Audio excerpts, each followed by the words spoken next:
Cuckoo here with another Sparked Challenge. Today I am doing the Rustic destination wedding theme, and I went very classic country cowboy and a cowgirl. I really don't have a lot to say about these two.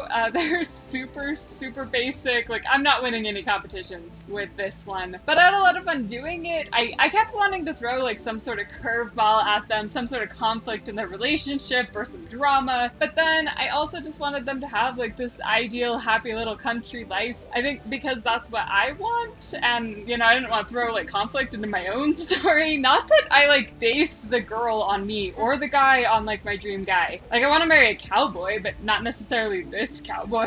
Like, I'm sorry, I'm more into brunettes. I don't even know what the thought was behind like their individual designs. I just kind of went with what looked good. This is me putting deep thought into it. You know, I actually watched Sparks today, and that's what I really want to talk about in this episode. I really enjoyed it, actually.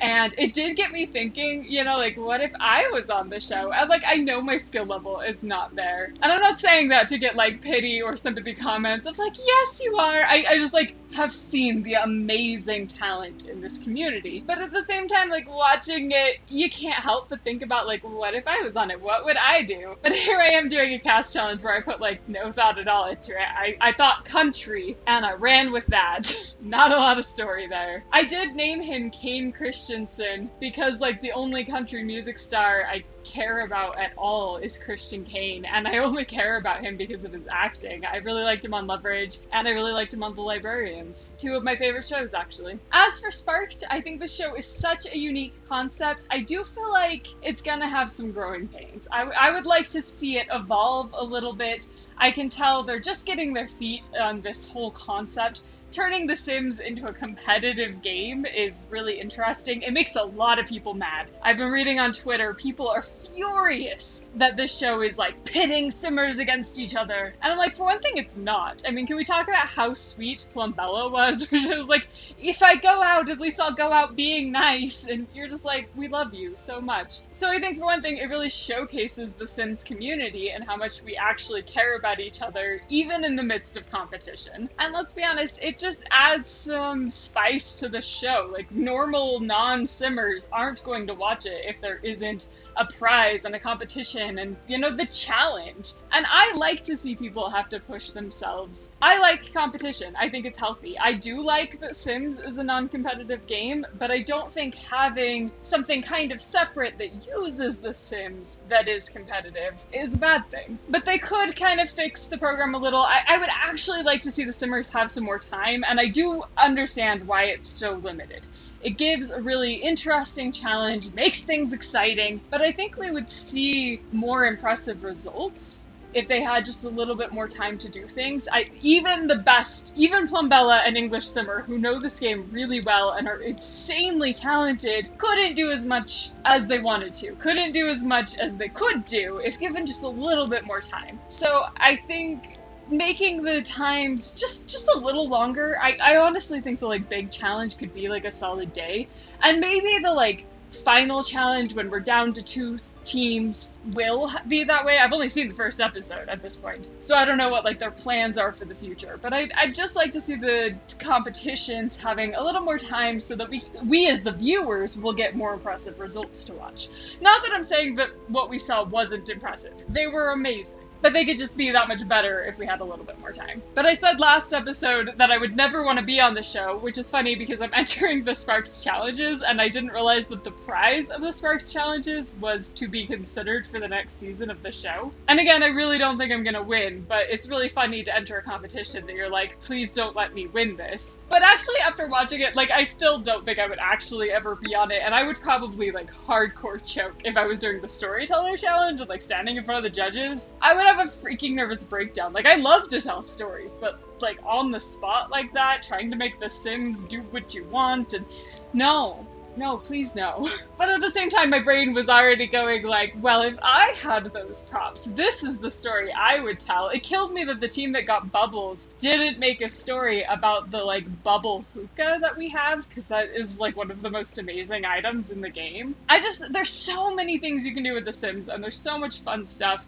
And I love seeing that shown in a show and watching people compete, and it's exciting and it's funny and it's a really cool opportunity for the people who get to compete, and I really like it. I am actually working on a Storyteller challenge. We'll see if I actually get it finished. I probably shouldn't even say this because I feel like now I'm promising to put one out. I've worked on it. I finished like 30 seconds and it's gonna be like 2 minutes long, so I'm a fourth of the way there. I'm not doing too bad. They get 5 hours to do a video?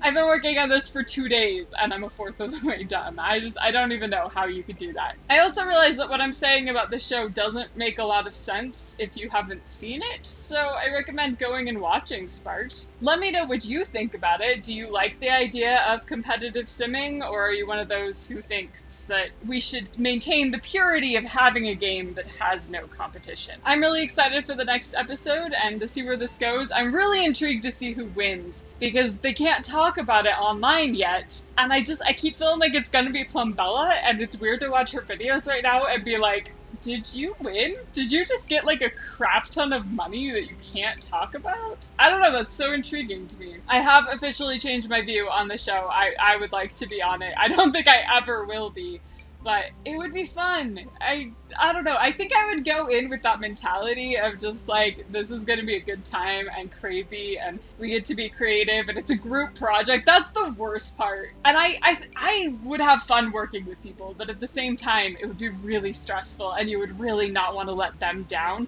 Like if it's just you can go in and be like, I genuinely don't care if I win the money. This is just for funsies. Yay. But if you're on a team, then it's like, I have to win for them. And that's pressure that I'm not sure I would deal with well.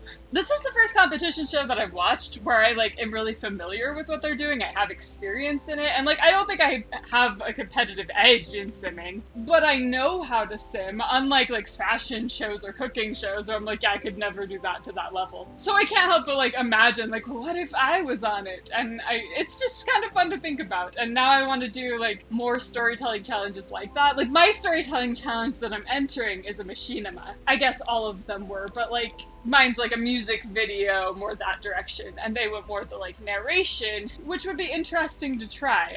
I've never really done anything like that. I prefer storytelling without words, which is weird because I'm a very wordy person and am a novelist and normally tell my stories with words. You would think that would be the direction I would go. Anyway, I just watched the show today, so I'm completely obsessing over it, and now I'm way into making my sims and stuff and thinking about this machinima I'm making, and I made my mom watch the first 30 seconds. I was like, okay, is this making sense, and where can I go with this? And I was thinking about doing this, and she gave me some ideas and we were building on it together, and it's ridiculous. Mainly I have a lot of anxiety right now, and Sims is just a really good place to channel that, and obsessing over videos. I get kind of annoying and I'm super obsessed with it, but it's just a place for my brain to go, and that's one of the great things about The Sims. Although I actually had a really good day today. I will say that. I was able to get up and actually do some things, and it was nice, and I went out in the sun, and sun is good, and I like it. Anyway, we're coming up on the end of this. Like I say, I went really basic with these two. He's getting married in denim jeans, and she's wearing a cowgirl hat and boots, and I really like them. I thought they were cute. I felt like she actually came out kind of unique in her face. There's something about her eyes that's just a little weird, but I liked that about her. But otherwise, they're kind of boring, but